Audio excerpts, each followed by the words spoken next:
Praise the Lord. Praise the Lord. I am so excited that you took time out of your busy schedule to join me on tonight. As always, I am excited to share the word of the Lord. I am so excited about what took place on, last Friday night. We came together. God did just what he said he was going to do. His glory hit the place. The testimonies are going forth. And I am so excited that you took time to join me on last Friday night. I told y'all we would not be doing a live stream. God instructed me not to do a live stream. Even afterwards, I had my daughter to record and I was still saying, I'm going to do the live stream. Guess what? I messed around and erased the whole recording. I said, okay, you know what, God, you meant what you said. I get it. So I am so excited about the people that take time out to be in the presence of the Lord. We can't explain it. God just meets us there every time. He does what he said. When you come expecting, God will show up and show out every single time. And I am excited just to be a partaker of his outpour. Oh gosh. I'm excited to be a partaker of his outpouring. Listen, on tonight, we're going to jump right into the word of the Lord. I want to open up with the word of prayer. Father God, we thank you in advance for you speaking to us on tonight. We thank you in advance for you pouring out a fresh word, a rhema word. We thank you, dear God, for anointing our ears to hear you, our eyes to see you through this word, dear God. We thank you for giving us understanding, for giving us clarity, dear God. We thank you for just choosing us to be your remnant in these end times, to sit at your feet, to hear what you would have to say to the church. The Spirit of the Lord is speaking. Are you listening? Listen, let's jump right into this word on tonight. He gave me the simple topic of get out as I was getting dressed this morning. And I began to think, okay, Lord, what do you want me to say to the people on tonight? Because if you don't give me anything to share, then I'm not going live. I don't have a stream to show them like I normally do after the services. I said, so I know what you're doing now. You want them in your presence. I know what you're speaking now. It has to be a fresh word. So God, if you don't give me anything to say, I will not be going live. So I was getting dressed thinking, okay, well, I ain't got to go live tonight. I go do this and do that. And the Lord said, get out. Those two words, get out. And I began to say, get out. And then I thought about when Jesus told them to get out of the room so he could perform a miracle. And I said, oh boy, you're up to something. And God began to deal with me. He says, I want you to go ahead and drop that in the chat. Get out. Get out. Get out. Get out. We are believing God for signs, wonders, for miracles, and all these different things. We want God to do the supernatural, to put his super on top of our natural. But God began to tell me, he says, yes, daughter, I will do all those things. But are you in a position to receive? Is your mind in a position to receive? Is your vision? Are you seeing? Are you hearing? Who's around you? Who's in your ear? Oh my God. Who's in your ear? Are you in a position to receive? And I begin to think back on certain things I was dealing with, an experience I had over the weekend. Many of you know I always share that I don't care how high that service get, how mighty we feel the presence of God. As a preacher of the gospel, as a prophet, I always, behind the scenes, I'm wondering, God, did I please you? God, did I do everything you said? God, and I am my biggest critic. I would never allow people to hype me up, have me thinking I'm the best thing since sliced bread. I will not have that. And what did God begin to show me? He says, his daughter, who's in your ear? Pay attention to what they're saying. He said, I told you I would perform signs, wonders, and miracles. Check your vision. Check what you're hearing. Check what you're seeing. And I began to think about that. And I said, and then God began to deal me with what I was focused on. He said, I told you I would perform signs, miracles, wonders, all of that. He said, but what are you focused on? And so I began to think about my focus, and I had to really change my thinking because I started looking at other things. And I was like, they would get me a little bit sidetracked. And God said, yeah, you got to get that out of your mind. He says, because those little distractions can become, watch this, can become fatal distractions. Oh God, drop that in the chat. Fatal distractions. It's those little things that take you off what God had you focused on. He had your eyes set like flint on something, and a little distraction came, and then you focused on that distraction, and that little distraction has now become a fatal distraction. I don't know who that's for, but if I'm in the vein, I want you to go ahead and drop that in the chat. You're in the vein, Dr. 3, you're in the vein. Listen, so you have to be careful. Listen tonight. Listen to what the Spirit is saying. You have to be careful of those fatal distractions. Let's get into this word. Matthew 9, we're gonna jump around in Matthew chapter 9. Matthew 9, verses 18 and 19, and then 23 through 26. I want to read this out the Messenger Bible, okay? As he finished saying this, a local official appeared, bowed politely, and said, "My daughter has just died. If you come and you touch her, she will live." Jesus got up and went with him. His disciples followed along. Verse 23 through 26, because we know he got stopped on the way by the woman with the issue of blood, and he performed that miracle. She just happened to be at the right place at the right time, and Jesus was passing by. She touched him. He healed her. So now we get back to who he was going to, the daughter that was dead, right? Verses 23 through 26 says, by now they had arrived at the house of the town official, pushed their way through. Listen to this. Listen to the Message Bible. Pushed their way through the gossip. Woo, God. Looking for a story. And the neighbors bringing in casseroles.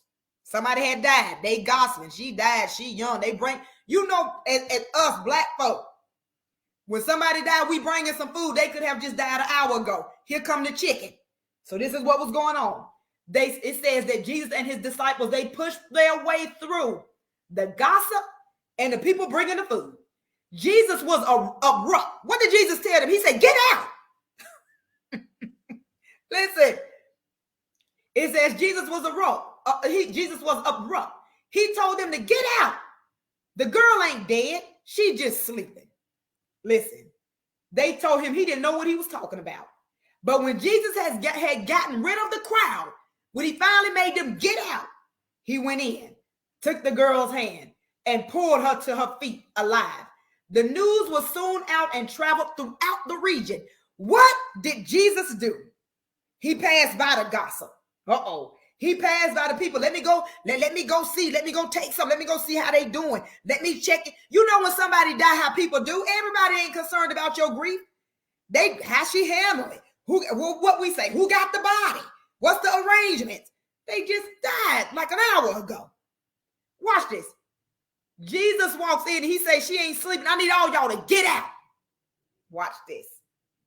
Listen, it says when this whole thing started out, a ruler came to Jesus and worshiped him. The ruler bowed down before Jesus. And what did Jesus do? He received his worship. The ruler, once he bowed down, what did Jesus say? I don't care what position you have. I don't care what titles you have. I'm going to receive your worship. Why? Because you're in the right, Jesus, because you're in the right posture. Who am I talking to tonight? Are you in the right posture to receive your miracle? Woo, God. Drop that in the chat. I'm in the right posture. I'm in the right posture. I'm in the right posture. Are you in the right posture to receive your miracle? The ruler bowed down and Jesus received his worship. What got Jesus? Oh God. What got Jesus' attention was his worship. Listen, what got Jesus' attention was the ruler's worship. Jairus' worship. Watch this. Listen, he says, my daughter has just died. She already dead. Oh God, she's already dead. She's not dying. She is dead. What did he say? My daughter has just died, but come lay your hands on her. Who is this? Ooh, this is good to me tonight. Who is this? Your situation is dead. It don't even look good. They ain't even supporting. They ain't giving. They ain't tithing. They ain't letting everybody else know about it. Listen, but your situation ain't dead. Jairus had enough faith to believe if I can just get in Jesus' presence and worship, all they got to do is touch her. What is God saying tonight? If you would take on the right posture of worship, all I got to do is touch your situation. Jairus had faith. And because of his position, he bowed down.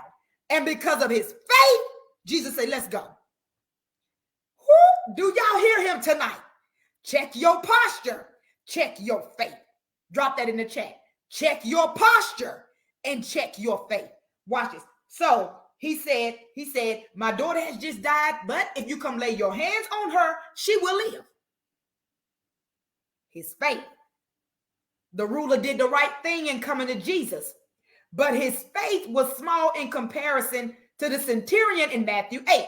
The ruler thought it was essential that Jesus personally come and touch the little girl, while the centurion understood Jesus had the authority to heal with just one word. Two rulers, two different scenarios.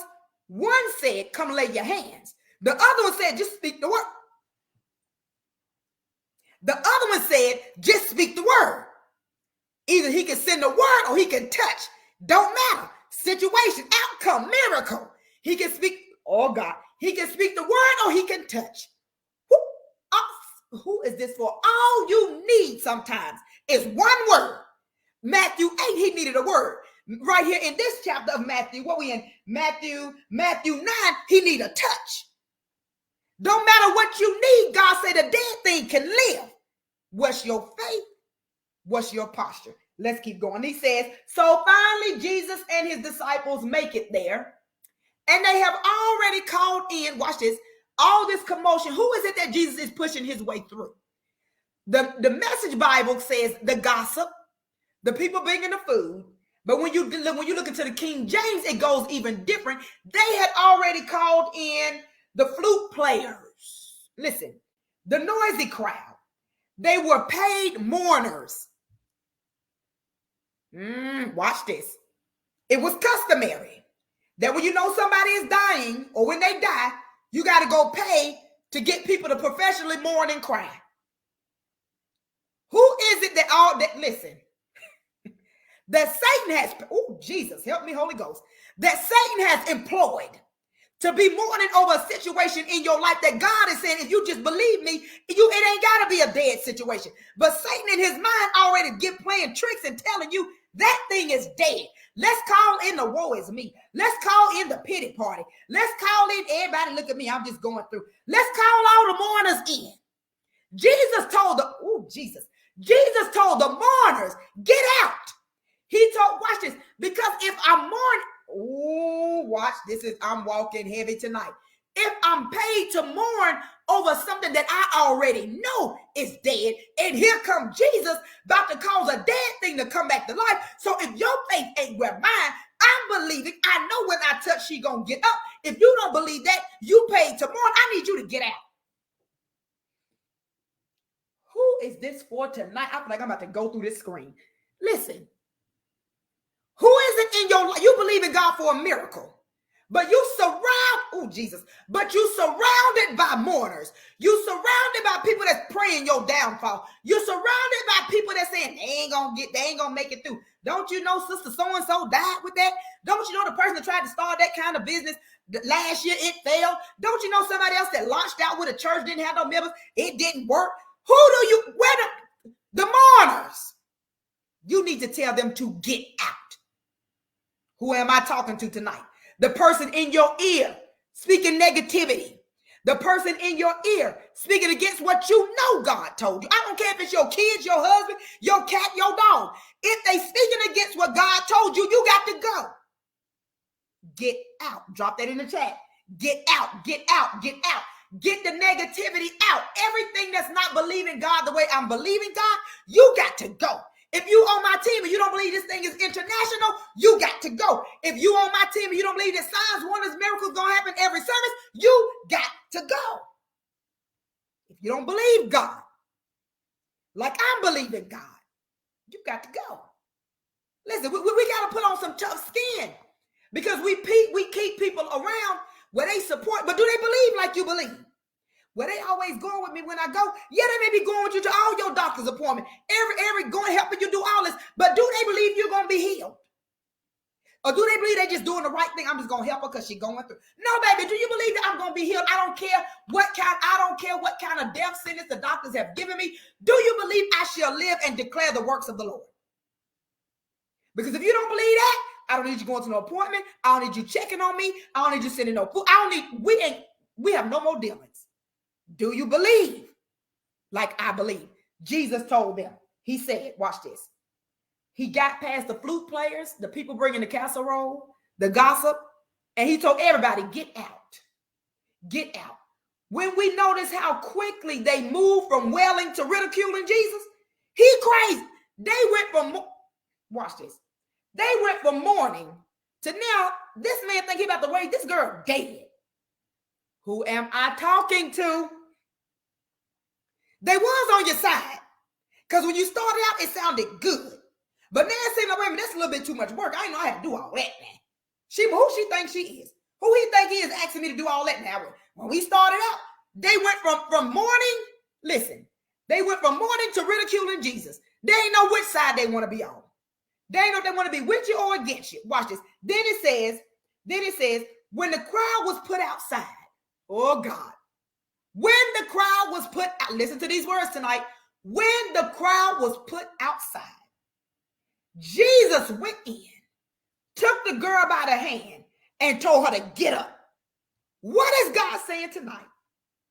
When you get rid of the people, the naysayers, when you shut out all the noise, when you get rid of all the gossip, when you get rid of all the naysayers, he said, I can take your situation by the hand and raise it up. I can take you by the hand and raise you up.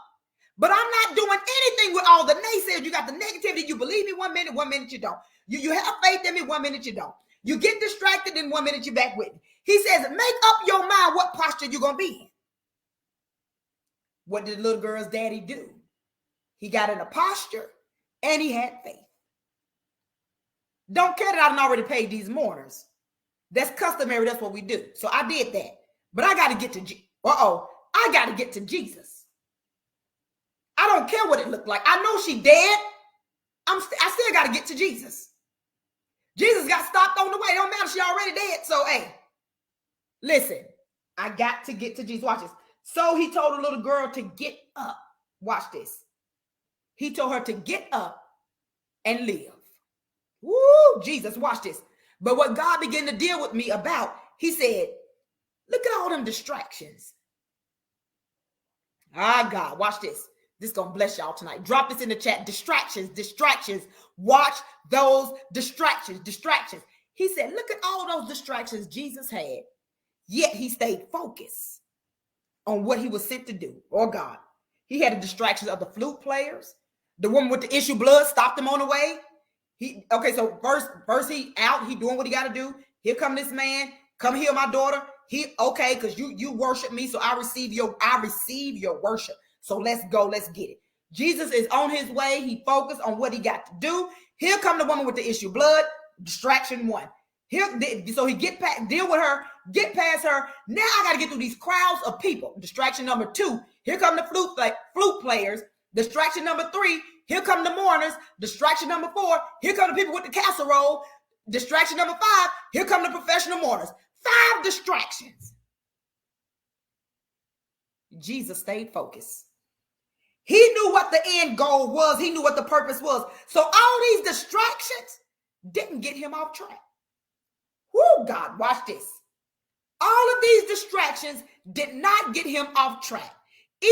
Watch this. The distraction came of him even having to perform a miracle that was not part of what he had set out to do. The lady with the issue of blood came midways. She got a miracle simply by being at the right place at the right time. But yes, you are a distraction because I'm trying to get to this girl that's already dead. Who am I talking to? Watch this. Even when we read the Bible, we learn many times about distractions, because distractions can come and you can get so focused on the distraction that you miss what was I supposed to be doing in the first place. What if Jesus would have just stayed right there with the woman with the issue of blood? He said, who touched me? Found out who touched me. The virtue left from my body, but I got to keep going. He could have stayed right there and said, wait a minute, why have you been bleeding so long? Well, I mean, why it took you so long to find? He could have stayed right there.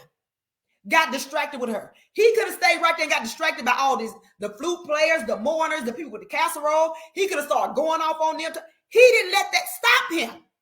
I got to stay focused. Watch this. It was 3 stories that I love. Actually, it's 4, but I'm going to start with 3 and I'm going to close with the 4th one, because the 4th one is it's going to really bless you. But watch this. 3 stories in the Bible that talk about being distracted. Watch this. Martha, Luke chapter 10. Luke chapter 10, if you read verses 38 through 42. Martha is a prime example of being distracted. Her intentions were good. What? Good intentions. Her intentions were good. Jesus was there. She wanted to serve him.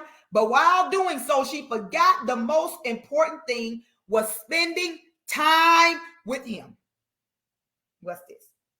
She got so distracted by everything she wanted to do for the Lord that she forfeited time on simply being, oh, Jesus.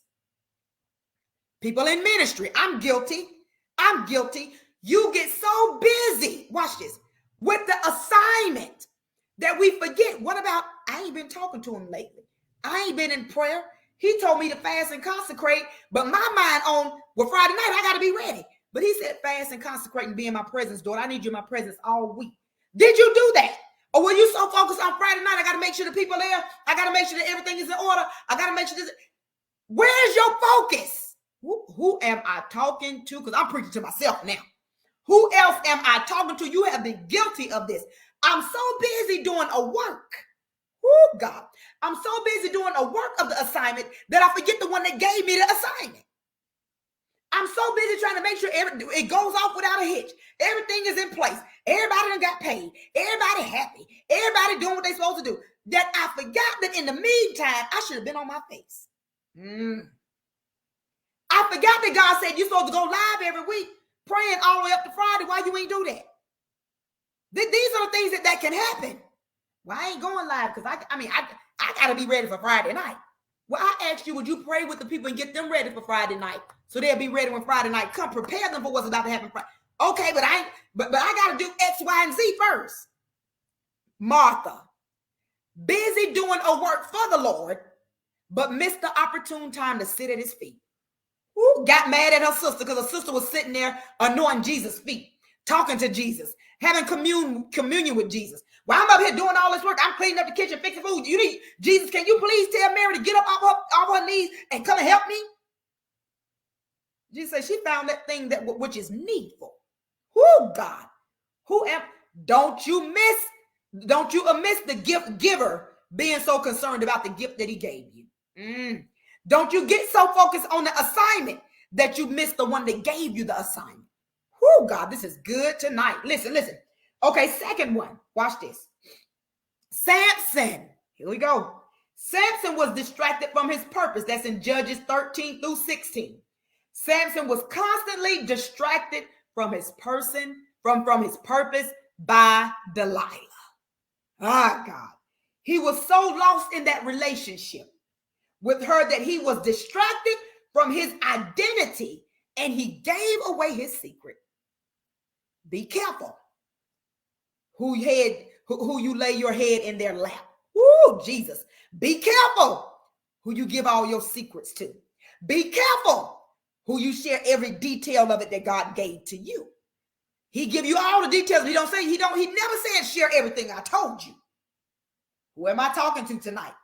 Be very careful that you don't fall in love with the new friendship, the new sisterhood, and you lose sight of the goal. You lose sight of the purpose. Listen, mentors, don't fall so in love with the relationship. I'm your mentor that you forget the purpose is to check them when they wrong.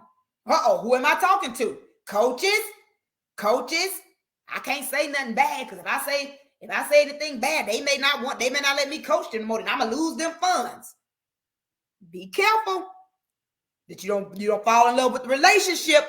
You don't fall in love with the connection and forget your purpose and God connected y'all in the first place. Why?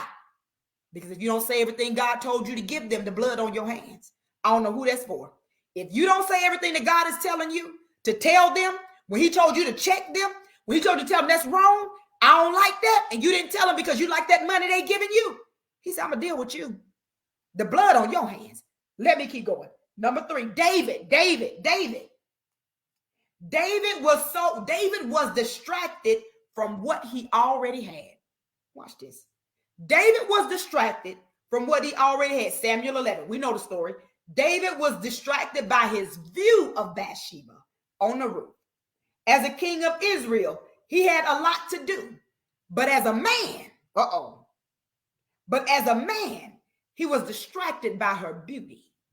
And he started making one wrong decision after another. Put a husband Uriah on the front line, had him killed. Distracted. Listen, He got his eyes. What he saw distracted him. What he saw messed him up. You can't be over here when God gave you this ministry. God gave you this ministry to build from the ground up. You can't look over there what somebody else doing and say, oh, wait a minute, look at them. And you get so distracted because you see their ministry growing. You see they changed locations and it went to 500 people. And so now you're looking at them and you're like, God, see now. And now you coveting. Uh-oh. You want what they got. You coveting now. That's what David did. Watch those distractions. Watch this. Last one. Peter. I love this one. Peter was distracted. Matthew chapter 14, verses 22 through 33. I'm going to read these because this is good. This is good. Matthew 14, 22 through 33.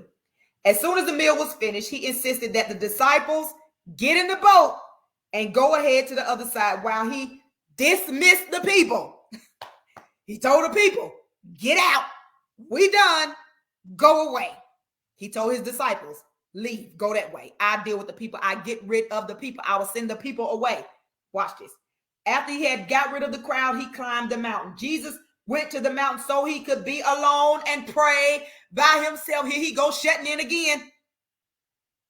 Here we go. He's shutting in again. He stayed there alone late into the midnight.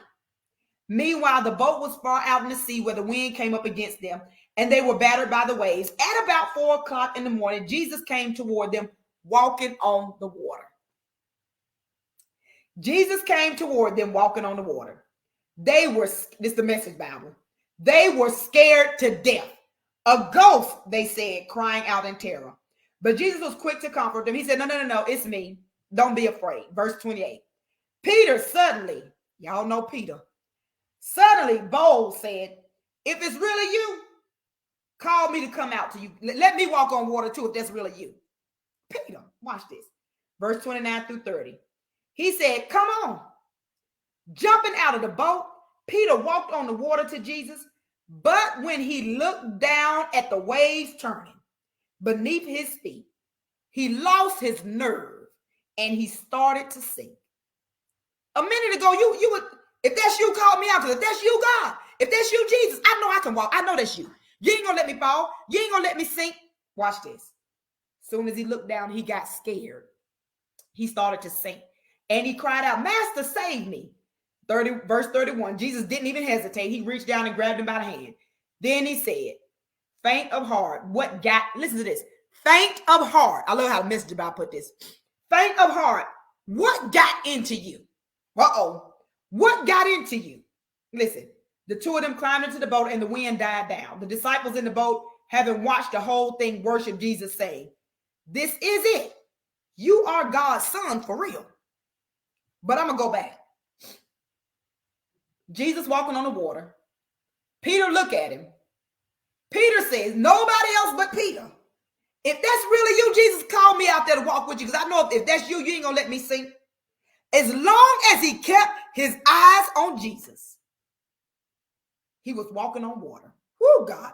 As long as he kept his eyes on the promise, he was walking on water. As soon as he took his eyes off Jesus because he was distracted, he looked down at what was going on. He saw them waves. He said, wait a minute, I'm really walking on water. Guess what he did? He started sinking. Who am I talking to tonight? Because what do we say? We can't say nothing about Peter. We just like that. Oh Lord, send me, I go.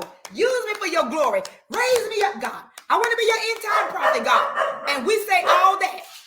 Okay, Tucker, I want to get started tonight. And we say all that. And next thing we know, when Jesus called us out there to do what we asked him to do, what do? We run good at first few months, so we on fire. We at 100 getting it done.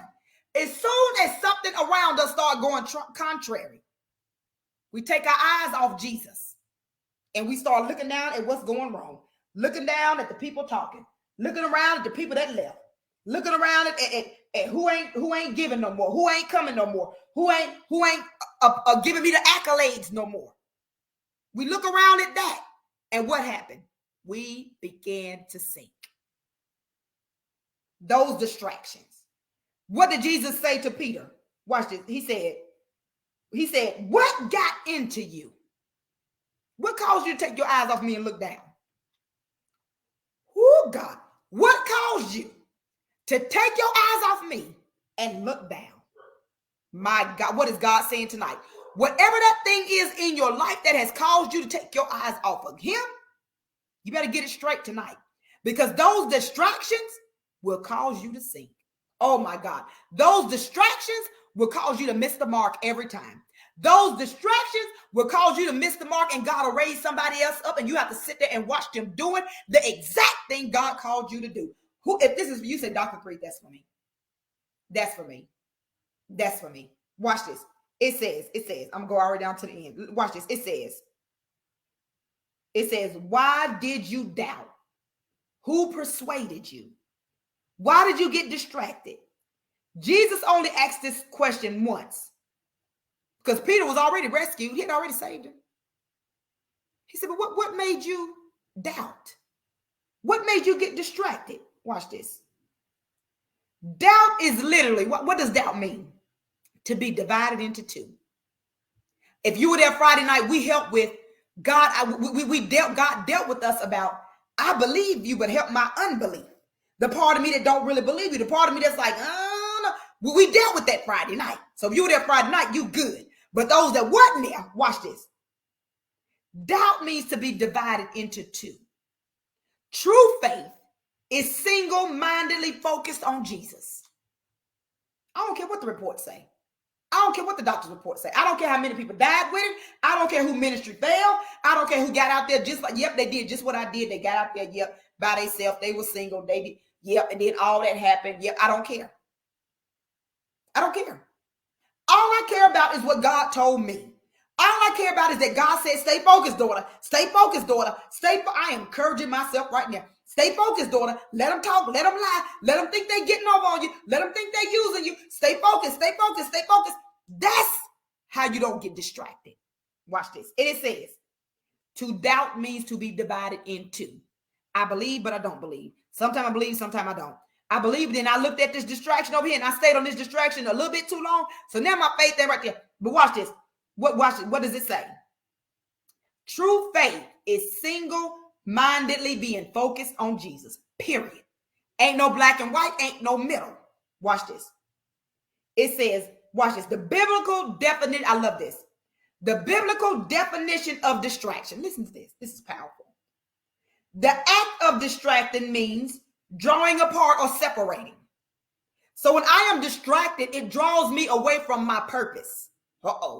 Anything that draws you away from what God told you to do is a distraction. Ain't no way around it.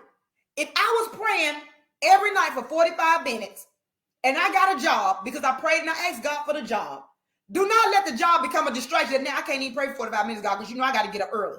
He looking like, really? You prayed for it, I gave it to you, and now you're going to cut me short? Distraction. Woo! I know I'm walking heavy tonight. If that's you, just say ouch. Just say ouch. Just tight, but it's right. Watch this. The act of distraction is drawing apart or separating. Distraction, watch this.